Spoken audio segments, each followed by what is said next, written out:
Parce que la prière, c'est un combat. Alléluia. Le diable n'aime pas ceux qui prient. Parce qu'il sait que sans la prière, il n'y a pas d'église. Du moins, une église qui ne prie pas, c'est une église morte. Et le diable aime les églises mortes. Parce que pour lui, c'est juste c'est comme un pot de fleurs. Ils sont un effet décoratif sur le plan religieux.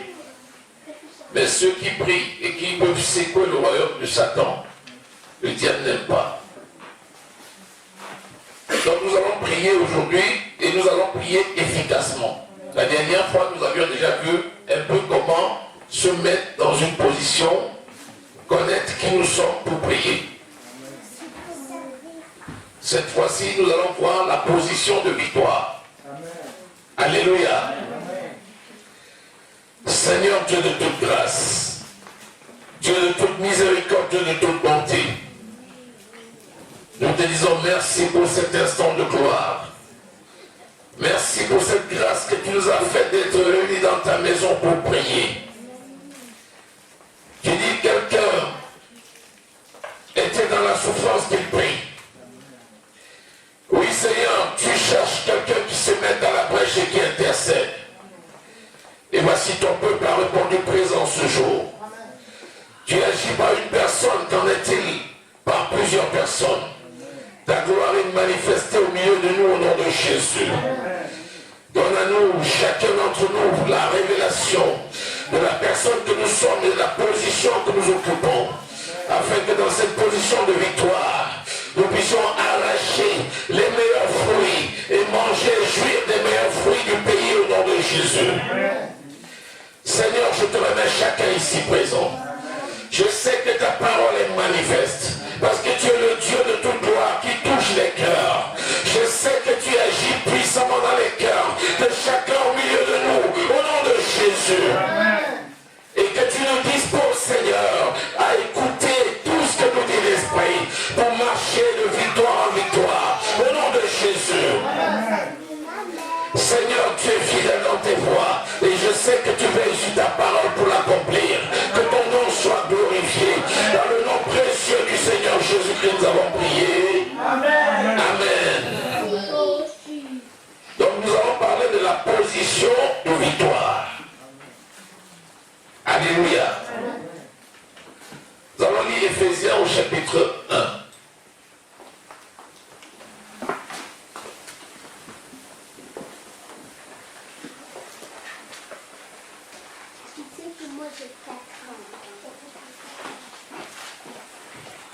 Éphésiens au chapitre 1er.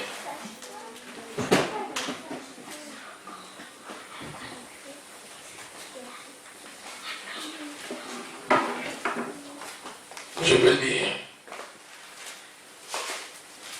Je lis à partir du verset 1er. C'est pourquoi moi aussi, ayant entendu parler de votre foi au Seigneur Jésus et de votre charité pour tous les saints,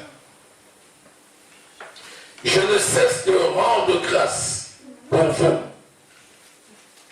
faisant mention de vous dans mes prières, afin que le Dieu de notre Seigneur Jésus-Christ, le Père de gloire, vous donne un esprit de sagesse et de révélation dans sa connaissance. Qu'il illumine les yeux de votre cœur. Le verset 18. Qu'il illumine les yeux de votre cœur pour que vous sachiez quelle est l'espérance qui s'attache à votre appel, à son appel. Quelle est la richesse de la gloire de son héritage qui le réserve aux saints.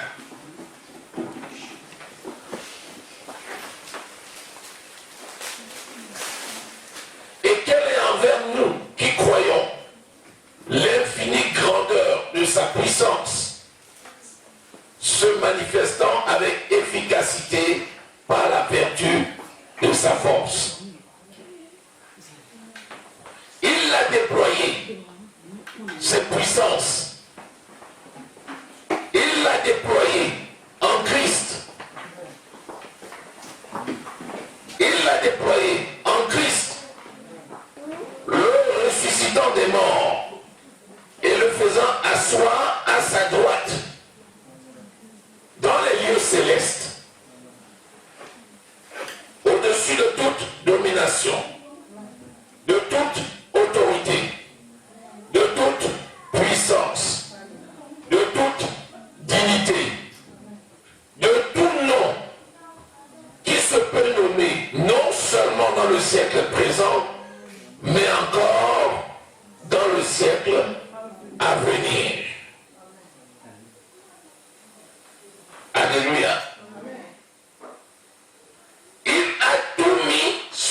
celui qui remplit tout en tous.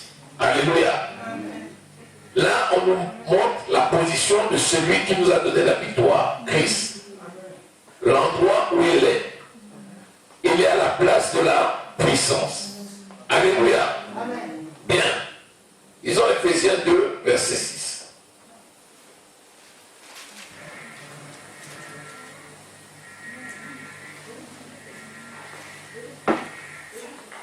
Donc, dans cette place de puissance, qu'est-ce qu'il a donc fait de nous pour qui il est mort à la croix? On a vu que c'est par sa mort à la croix qu'il a déployé cette puissance. Il nous a fait asseoir. Le verset 6. Il nous a ressuscités ensemble.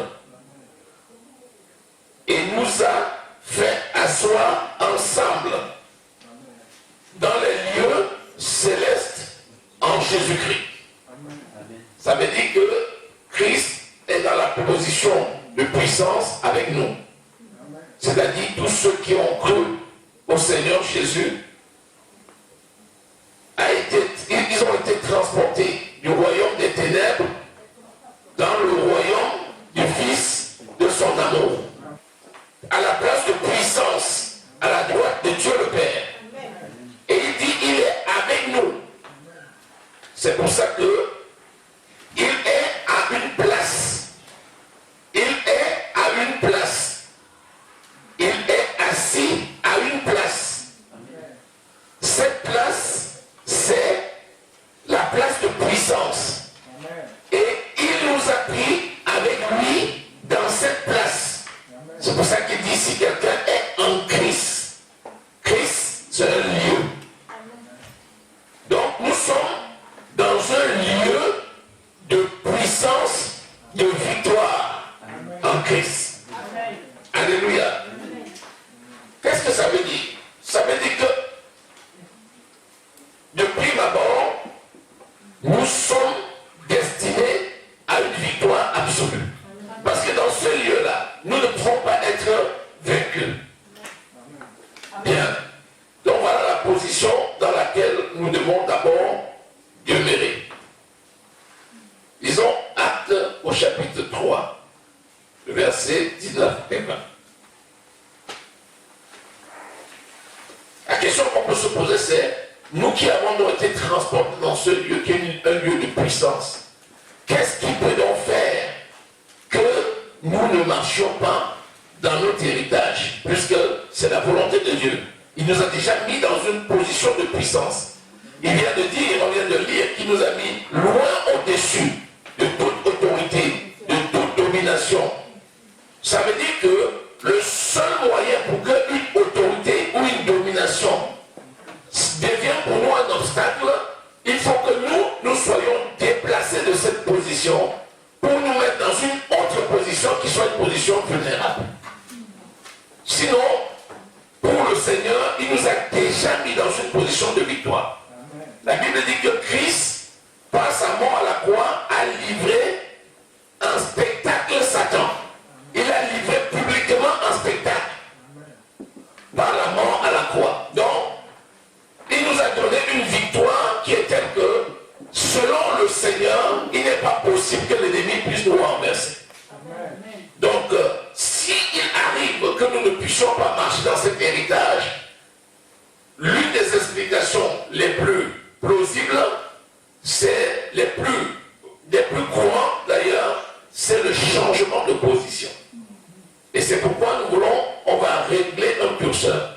On va se repositionner là où nous sommes, parce qu'on va faire un combat là, et il va falloir qu'on se mette en position de non-vulnérabilité, c'est-à-dire à hors de portée de l'ennemi. Parce que vous savez bien que quand on combat, l'ennemi aussi réagit. Actes au chapitre 3, lisons les versets 19 et 20.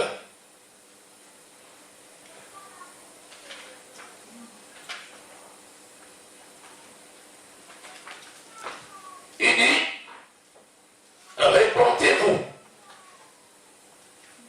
et convertissez-vous pour que vos péchés soient effacé. Pourquoi? Afin que des temps de rafraîchissement viennent de la part du Seigneur. Alléluia. Amen. Il dit, répandez-vous. C'est la première étape. Il dit, quiconque se répand obtient miséricorde. Amen. Ensuite, il dit, et convertissez-vous. Pourquoi il dit répandez-vous et convertissez-vous? Tout simplement parce que la repentance et la conversion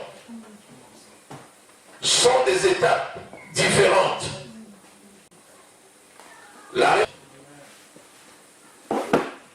L'une précède l'autre. Tu ne peux pas te convertir si tu ne te répands pas. Il faut naître de nouveau. Or, nous sommes tous nés de nouveau. Celui qui a reçu Jésus-Christ est né de nouveau. Amen. Donc, il est digne. Il est digne. Amen. Donc, est-ce que tu es digne de venir prier le Seigneur? Oui, je le suis. Pourquoi? Parce que je suis enfant de Dieu. Amen. La deuxième question, c'est, toi qui es digne, est-ce que tu le fais alors dignement?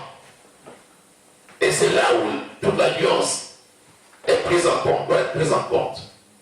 Faire dignement, c'est toi qui es enfant de lumière et qui es enfant de la maison, toi qui dois avoir une communication avec ton Père. Cette communication, est-ce que tu l'as fait de façon conforme à la parole selon les règles? Celui qui fait selon les règles le fait dignement. Et c'est là où on va avoir la différence entre deux enfants. Tous deux qualifiés. Tous deux enfants de Dieu. Il y a un qui va rester enfant, ce n'est pas mal. Mais l'autre qui va évoluer de l'étape d'enfant pour devenir fils. C'est-à-dire qu'il va grandir dans la connaissance de la parole qui va lui donner une maturité suffisante pour qu'il soit capable de donner son avis. Que Dieu puisse le consulter. Or, vous savez, la prière, c'est un échange. C'est un échange où tu plaides une cause qui peut être la tienne, celle de ton voisin, celle de l'église, celle de ta famille. Il faut que ta position soit telle que le Seigneur soit capable non seulement de t'écouter, mais d'échanger avec toi. Que le Seigneur soit capable de dire, voici ce qui va se passer, que tu sois capable de lui dire, Seigneur, je souhaiterais que ça se passe comme ça. Et que lui te dise, non fils, pas comme ça, mais plutôt comme ça. Et que finalement tu lui expliques et qu'il dise, oui, tu as raison, faisons comme ça. C'est ce qu'il a fait avec Abraham. Amen.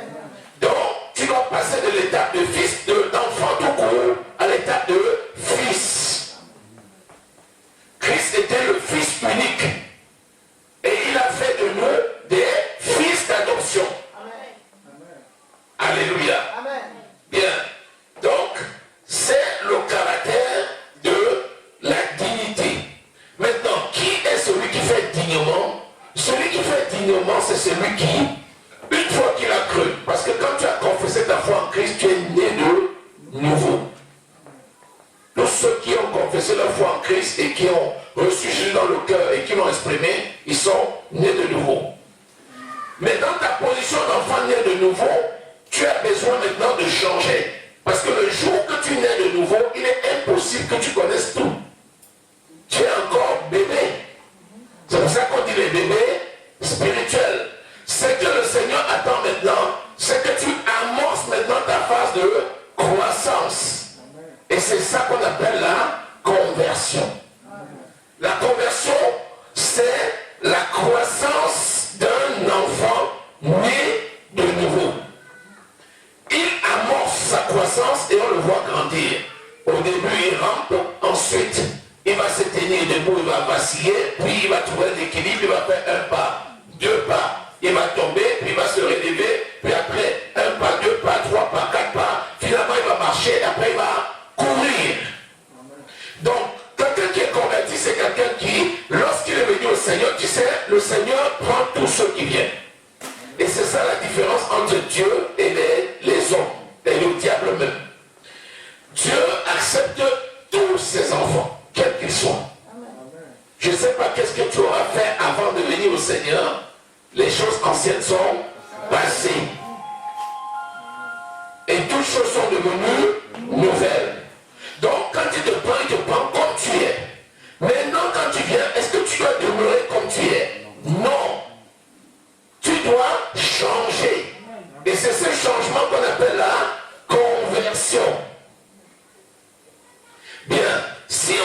prier maintenant. Il y a un qui est enfant de Dieu, né de nouveau, qui est encore un bébé spirituel, parce qu'il était le même jour. Dieu sait qu'il était le même jour. Et Dieu sait qu'il est encore fragile. Et donc, l'Esprit du Seigneur, qui est un esprit de domination, va l'envelopper, va le garder, va le protéger, afin qu'il ne devienne pas la proie de l'ennemi.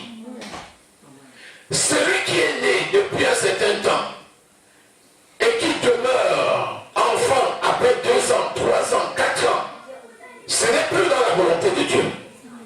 Celui-là, il ne sera pas capable de parler comme un mature. La Bible dit quand j'étais enfant, je parlais comme un enfant. Maintenant que je suis grand, je parle comme un grand. Donc, il faut se convertir. Alléluia. Amen. Donc, la conversion efface les péchés. Parce qu'il dit, répentez-vous et convertissez-vous afin que vos péchés soient effacés. Qu'est-ce que ça veut dire, le péché effacé? Ça veut dire que le Seigneur attend de voir quelqu'un qui a amorcé une marche. Ce n'est pas quand tu vas arriver complètement en haut que le Seigneur va commencer à t'exaucer.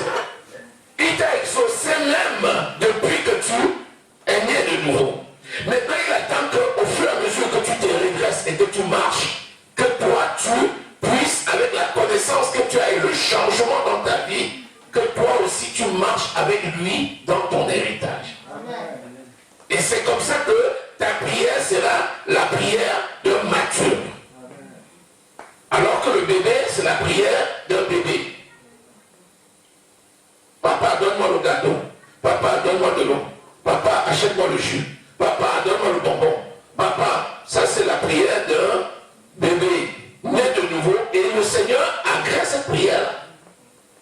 Tu ne dis pas à ton enfant, non. Quand tu as un bébé qui te dit, papa, gâteau, tu es content. Il s'est même déjà dit gâteau. Mais si à 10 ans, à 15 ans, il continue à dire papa, gâteau, tu dis, il y a un problème. Tu dis, il y a un problème, il y a un problème de croissance. Tu dis, cet enfant, s'il a un problème, tu sens qu'il faut l'amener chez le pédopsie ou bien chez le neurologue pour essayer de comprendre qu'est-ce qui se passe. Spirituellement, c'est aussi ça. Et vous qui deviez être des maîtres, vous en êtes encore au lait. Et vous ne pouvez même pas supporter la nourriture solide. Donc la volonté de Dieu, c'est que nous puissions supporter la nourriture solide. Vous savez, la croissance est naturelle. Dans le Seigneur aussi, c'est comme ça. Quand tu demeures là où tu dois être, la croissance suit aussi. Il n'y a pas de force. Ils étaient tous les jours assidus au temple. Ils persévéraient dans l'enseignement des apôtres, dans la communion fraternelle, dans la fraction du pain et dans la prière. Acte 2, verset 42. Donc, ça, c'est la position dans laquelle un enfant grandit inéluctablement. De même, si tu marches dans la conversion en abandonnant le péché, tu grandis naturellement en stature, en force. Naturellement. Alléluia. Amen. Bien, donc nous avons parlé des péchés qui sont effacés. C'est la dynamique qui compte. Celui qui a vaincu un péché, il va vaincre un deuxième, il va vaincre un troisième, il va vaincre un quatrième. Amen. C'est une dynamique. Amen. Il n'y a pas de force. Zorobabel, ce n'est ni par la force, ni par la puissance, mais par mon esprit, dit le Seigneur. Amen. Zacharie 4:6. Donc, vous comprenez que ce n'est pas par la force. Vraiment, tu restes là, et puis, comme on dit, l'esprit te conduit. Amen. Alléluia. Amen. Bien. Deuxième chose, très importante, Matthieu 13, verset 15.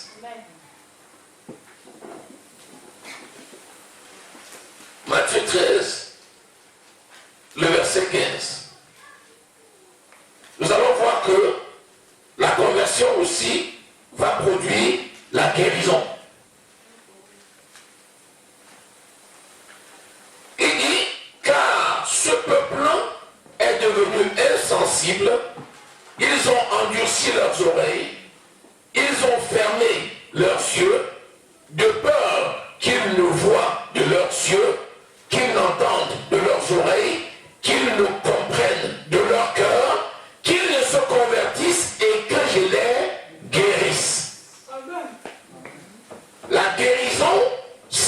conséquence de la conversion. Amen. Si on ne se convertit pas, on ne peut pas guérir. Amen. Parce que la parole de Dieu, c'est un médicament pour notre corps, pour notre esprit, pour tout. Donc, celui qui se convertit, c'est quelqu'un qui va guérir. Et la guérison, c'est dans tous les domaines. C'est pas que la guérison physique, mais c'est avant tout, tu es guéri spirituellement, puis tu guéris physiquement, puis tu guéris matériellement, financièrement, professionnellement, administrativement. C'est une guérison qui vient avec la conversion. Donc Dieu voit ton cœur, il te voit dans une dynamique de progression et il te donne la guérison dans chaque domaine. C'est ça qu'on appelle marcher dans son héritage en Christ. Ton héritage c'est quoi? C'est la parole. Et la parole est la vérité. Et quand la parole te donne tout, quand tu es dans une dynamique de progression, tu auras la santé spirituelle, mais aussi physique, mais aussi matérielle, mais aussi financière, mais aussi professionnelle, familiale et à tous égards. Donc, je veux que nous puissions cerner ce que c'est que se convertir et voir que ça produit des miracles. Parce que là, nous voulons arracher des grandes choses ce soir. Nous allons comprendre ça. C'est dans cette position que nous allons arracher ce que nous voulons ce soir. Alléluia. Amen. Alléluia. Amen. C'est tellement important. Lisons maintenant Jean au chapitre 8, verset 30 à 36, qui nous dit que dans cette position-là, nous devons y demeurer.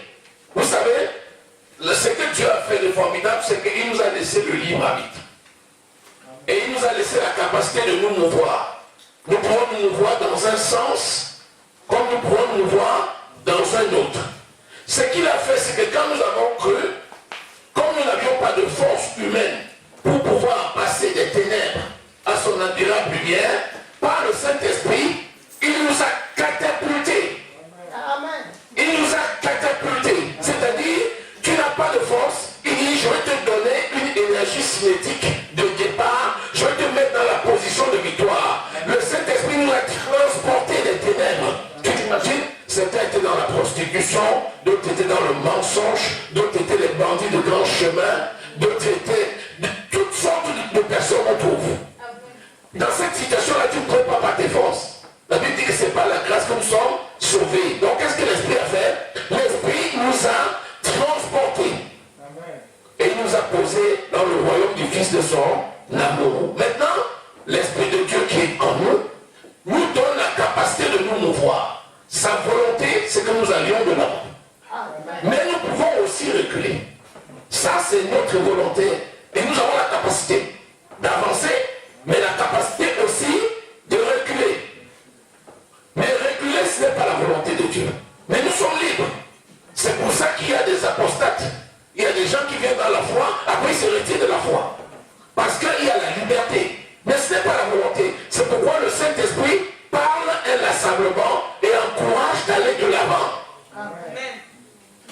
Donc, c'est très important. Nous allons donc lire Jean 8, verset 30 à 36.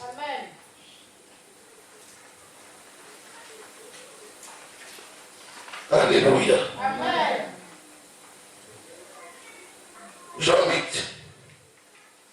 Voilà, le verset 30 à 36. Voilà. Comme Jésus parlait ainsi, plusieurs crurent en lui. Voyez, le point de départ, c'est ceux qui ont cru. On ne parle pas de ceux qui n'ont pas cru. Ceux qui ont cru, c'est toi, c'est moi, c'est nous. Amen. Verset 31. Et il dit aux Juifs qui avaient cru en lui, si vous demeurez dans ma parole, vous êtes vraiment mes disciples. Vraiment mes disciples. Donc il y a des vrais disciples. Donc si tu demeures dans la parole, donc je t'ai mis dans la parole. Maintenant, si, ça veut dire que c'est une condition. Ça veut dire que quelqu'un peut ne pas demeurer. Mais si la personne demeure, alors il est un vrai disciple. En d'autres termes, si la personne ne demeure pas, il devient un faux disciple. Donc si si vous demeurez dans ma parole, écoutez, on a dit dans la parole. Dans la parole, c'est-à-dire que vous êtes dans un lieu. Christ, c'est un lieu. Nous sommes dans un lieu qui s'appelle Christ, qui est un lieu de sécurité et un lieu de victoire. Nous avons le Saint-Esprit pour demeurer dans ce lieu. Si nous demeurons dans ce lieu, nous sommes des vrais disciples. Mais si nous nous soustrayons de ce lieu, nous devenons des faux disciples. Donc un faux disciple peut avoir été auparavant un vrai disciple qui s'est retiré de la bénédiction pour se soustraire de la place de puissance et il s'est mis en position de vulnérabilité en se soustrayant des lieux célestes où il avait été transporté. C'est dommage. Bien, écoutez, le verset, la suite. Il dit, vous connaîtrez la vérité et la vérité vous affranchira. Ils répondirent, vous voyez, ils répondirent, nous sommes la postérité d'Abraham et nous ne fûmes jamais esclaves de personne. Comment dis-tu, vous deviendrez libres? Vous voyez, alors qu'ils avaient cru en lui. Et ils lui disent, nous sommes de la postérité d'Abraham et Dieu lui dit que nous allons devenir libres. Alors qu'ils avaient cru en Jésus. En vérité, je vous le dis, leur expliqua Jésus, quiconque se livre au péché est esclave du péché. Donc ça veut dire que tu peux être en Christ et devenir esclave du péché. Ils étaient étonnés. Tu dis, mais nous sommes déjà libres. Et là tu dis que nous allons être libres. Il dit, mais oui, vous avez cru en moi.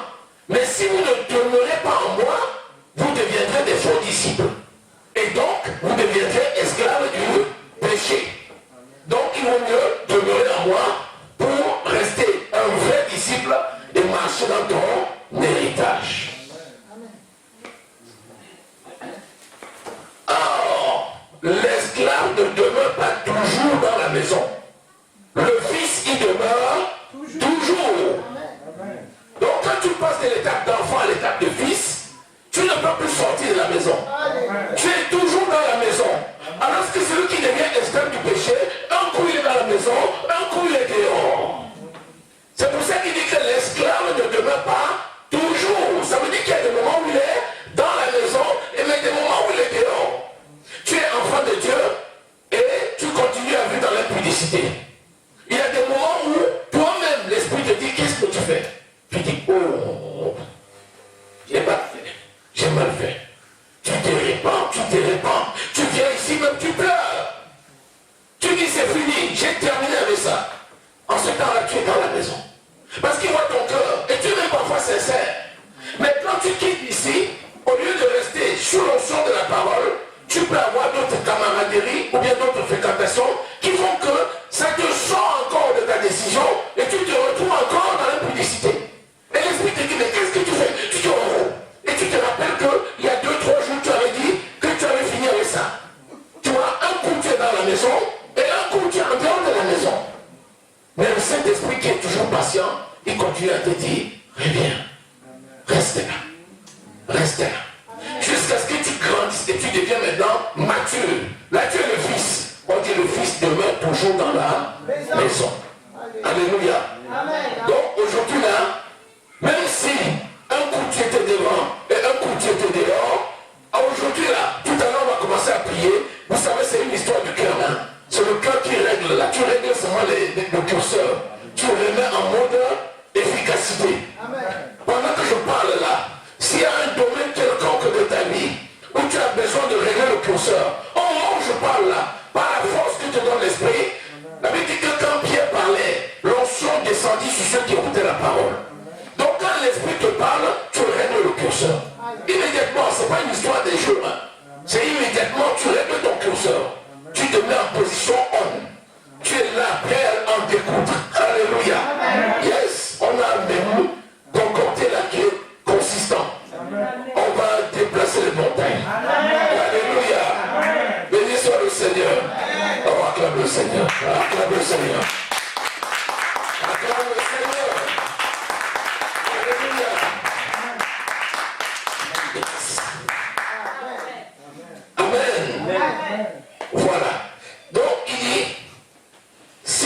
Fils de l'homme vous affranchit, vous serez réellement libre. C'est très important. Amen. On va lire Jean 15, versets 4 à 7. C'est la même chose, la même idée, mais dans Jean 15. Jean 15. Jean 15, versets 4 à 7. C'est Jésus qui dit ceci. Demeurez en moi, et je demeurerai en vous. Comme le sarment ne peut lui-même porter des fruits, s'il ne demeure attaché au cep, ainsi, vous ne le pouvez non plus si vous ne demeurez en moi. Vous voyez, demeurer, c'est rester dans la position de victoire. Donc, sinon tu ne portes pas de fruits. Or, le fruit, c'est quoi? C'est ton héritage. C'est marcher dans ton héritage. Tu vois, tu peux être propriétaire d'un héritage important et ne jamais en jouir. Tout simplement parce que tu as été déplacé. Tu n'es pas resté dans la position de victoire. Tu n'as pas eu l'enseignement nécessaire pour comprendre que la banque, là, c'est pour toi. Tu es propriétaire d'une banque, mais tu ne sais pas ce que c'est que la banque. Tu sais que c'est un grand bâtiment, les gens entrent et sortent. Tu prends ton pain, tu viens jeter sur les escaliers, tu t'assois, tu mets un panier, tu commences à demander le mois. Alors que c'est toi qui es le vrai propriétaire. Alors que celui qui a eu l'éducation, qui est resté à côté de son maître, il reçoit l'éducation et il marche dans la cour des grands. Le Seigneur Jésus, c'est un grand. Notre Dieu, c'est un grand. Nous sommes dans la cour des grands. Il nous a sortis de la poussière pour nous faire asseoir à la table des grands, des rois de ce monde. Nous dépassons les rois de ce monde parce que nous sommes les rois. Et notre Seigneur, c'est le roi des rois. Alléluia. C'est le roi des rois. Alléluia. Voilà. Donc nous sommes attachés à lui et nous portons le fruit. Il dit au verset 6. Si quelqu'un ne demeure en moi, il est jeté dehors comme le sarment et il sèche. Puis on le ramasse, on le jette au feu et il brûle. C'est dommage. Mais au verset 7, il dit, si vous demeurez en moi et mes paroles demeurent en vous, amen. Vous avez compris ça? C'est-à-dire tu demeures à la place où il t'a mis. C'est demeurer en lui. Et ses paroles demeurent en toi. C'est-à-dire que dans cette place, tu médites la parole et tu la mets en pratique. Amen. Tu es dans un lieu de sécurité. Et dans ce lieu de sécurité, tu te nourris de la parole. Tu manges la parole. Tu grandis avec la parole. Et tu marches dans ton héritage. Il dit, si tu le fais, ce qui est important, il dit, si vous demeurez en moi et mes paroles demeurent en vous, demandez ce que vous voudrez. Alléluia. Oh oui, il est passé dans un autre niveau. Amen. Demandez ce que vous voudrez. Cela vous sera accordé. Amen. Hey. C'est grand, c'est grand. C'est grand. Alléluia. Amen. Alléluia. Amen. Il va demander à un bébé de demander ce qu'il veut. Le bébé ne sait même pas ce qu'il faut demander. Il demande des bonbons. Il ne sait même pas que ses dents vont en souffrir. Mais il demande au mature de demander, parce que c'est le mature qui a la capacité de discerner ce qui est bien de ce qui est mauvais. Mais le mature ne demandera pas ce qui est mauvais, il demandera ce qui est bien. Quand il dit demandez ce que vous voulez, tu ne vas pas dire que telle personne meurt, que telle personne échoue, que telle personne tombe. Il sait que tu vas élever seulement parce que ta parole c'est la parole de bénédiction. Amen. Alléluia. Amen. Demandez ce que vous voudrez et cela vous sera accordé. Ben voilà, le mot c'est là. C'est le mot accord. C'est le mot accord. Demandez ce que vous voulez et cela vous sera accordé. Dans accorder, c'est le verbe qui vient du mot accord. Nous ne sommes pas une personne ici. Nous sommes plus d'une personne ici. Donc nous avons un devoir, c'est celui de nous accorder. Amen. Matthieu 18, verset 19. Amen.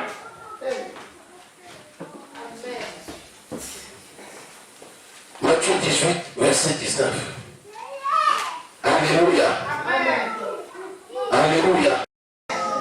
Vous savez, il y a une différence entre seul et la prière d'accord. Quand on dit prière d'accord, ça suppose qu'il y a plusieurs personnes. Ça suppose que les personnes qui sont là sont d'accord. Ça veut dire qu'ils partent sur la même base. Alléluia. Ils partent sur la même base. Si je vous dis encore que si deux d'entre vous s'accordent sur la terre pour demander une chose quelconque, elle leur sera accordée par mon Père qui est dans les cieux. Elle sera accordée. Si tu es dans la position de puissance.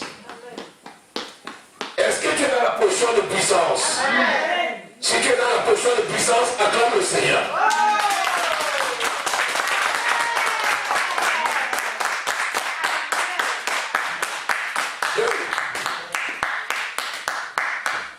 Est-ce que la parole de Dieu demeure en toi? Est-ce que tu es attaché à la sainte doctrine pour la mettre en pratique? Si c'est le cas maintenant, acclame le Seigneur. Alléluia.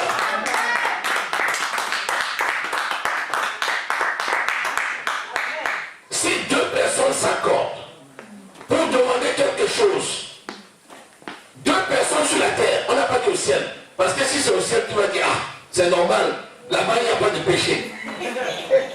Deux personnes sur la terre, ça veut dire que là où les démons nous entourent, où les méchants nous entourent, où les impudiques nous entourent, où les menteurs nous entourent, où les hypocrites nous entourent, là où il y a tous ces vices-là sur la terre, si deux personnes sortent de cette lot-là, ils se mettent ensemble, ils se donnent la main d'association, et ils disent ensemble, dans cette position de victoire, nous sommes d'accord. Tout ce qui demande, quel qu'il soit, leur sera accordé. Alléluia. Est-ce que tu as la foi?